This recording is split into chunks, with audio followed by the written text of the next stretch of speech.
Hello everyone, एक बार फिर से आपका स्वागत है हमारे इस चैनल पे, जहाँ पे आज हम आपके लिए लेकर के आए हैं यूएसपी का एक टॉपिक। यूएसपी क्या है? यूनिक सेलिंग प्रपोजिशन, जो कि आपका सेलिंग के पॉइंट ऑफ व्यू से इंपॉर्टेंट टॉपिक है। छोटा सा टॉपिक है, ज़्यादा लंबा टाइम हम आपका यहाँ नहीं लेंगे।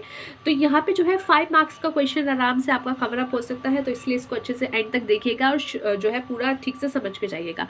तो चलिए शुरू करते हैं। Unique selling preposition.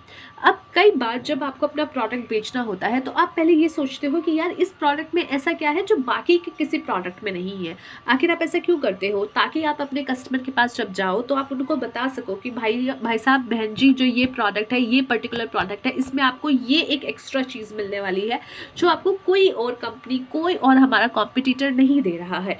ये क्यों किया जाता है? ताकि आपकी जो भी प्रोडक्ट है उसका जो भी यूनिक पॉइंट है, जो बाकी लोग आपको प्रोवाइड नहीं कर रहे हैं, बाकी जो है कॉम्पिटिटर्स प्रोवाइड नहीं कर रहे हैं, वो एक यूनिकनेस आप लेकर के आते हो, ताकि आपका जो ये सेलिंग का प्रोसेस है उसमें आप उसको यूज कर सको।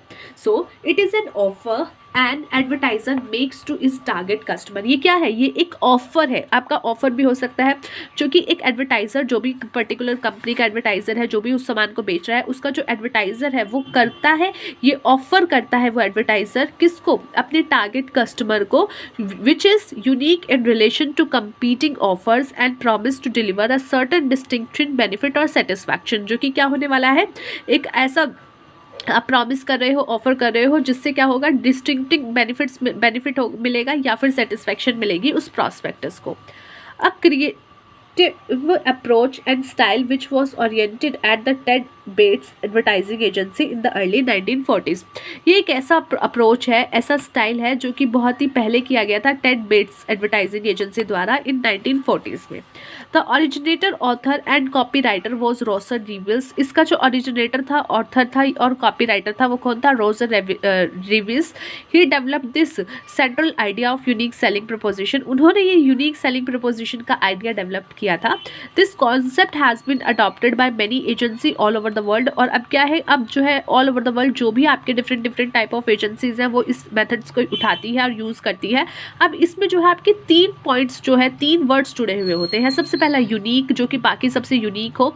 नेक्स्ट इज सेलिंग एंड तीसरा प्रपोजिशन। अब इनको एक एक करके समझते हैं। यूनिक का मतलब क्या है? एन एट्रीब्यूट और फीचर विच द प्रोडक्ट और brand only possess or no claim of the attribute or feature is currently being made by any other competing brand। यानी कि ऐसा एक फीचर जो कि आप अपने प्रोडक्ट को लेकर के कर रहे हो कि ये पर्टिकुलर फीचर हम दे रहे हैं आपको, और आपका जो भी कॉम्पिटिटर मार्केट में अवेलेबल है उसके पास ये फीचर अवेलेबल नहीं है। जैसे कि पतंजलि आप उठा करके देख लो।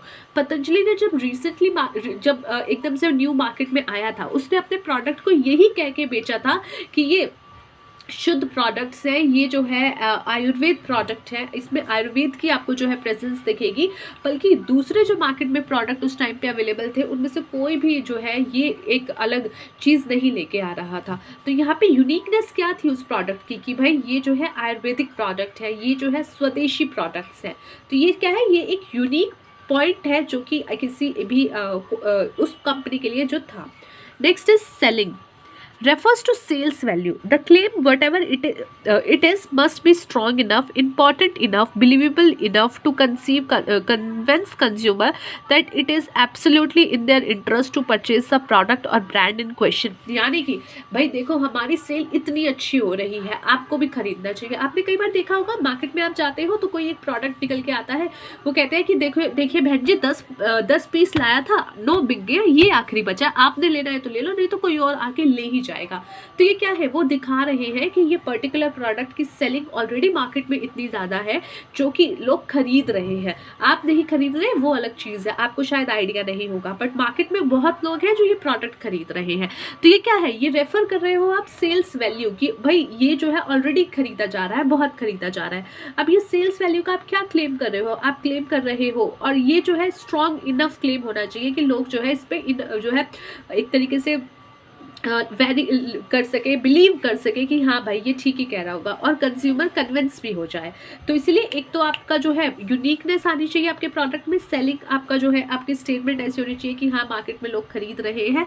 And last is your preposition, promise made by the advertiser that the product if purchase will satisfy the need of the consumer. कि यहाँ पे क्या है, यहाँ आप प्रॉमिस कर रहे हो, आपने पहले क्या कहा कि ये प्रोडक्ट है और ये जो है इसकी ये यूनिकनेस है कि ये स्वदेशी है। आपने उसके बाद क्या कहा कि मार्केट में 10 में से 2 लोग तो ये खरीद रहे हैं। अब आप क्या कह रहे हो कि भाई ये स्वदेशी है और आपकी स्किन को कुछ भी गलत इफेक्ट नहीं करेंगे, आपकी स्किन पे कुछ भी गलत नहीं करेंगे। तो ये एक ऐसा प्रॉमिस कर रहे हो कि भाई आपकी जो भी नीड है वो सेटिस्फाई हो जाएगी इस पर्टिकुलर प्रोडक्ट के द्वारा। So satisfy the need of the consumer, the proposition should be strong enough to move the mass millions, pull in new and old customer to your product और brand. और ये ऐसा आपका स्टेटमेंट होना चाहिए कि जो भी नया व्यक्ति है, नया कस्टमर है या फिर पुराना कस्टमर है, वो आपके प्रोडक्ट की तरफ जो है अट्रैक्ट हो ही जाए। सो ये होता है unique selling preposition. So I hope guys आपको समझ में आया हो। मिलते हैं नेक्स्ट वीडियो में, अपनी इस फटी हुई आवाज़ के साथ वापस आ जाऊंगी मैं नेक्स्ट वीडियो में एक और टॉपिक लेकर के। तब तक के लिए take care of yourself and take care of your health, and please take care of your health because health is very very important. तो चलिए मिलते हैं नेक्स्ट वीडियो में।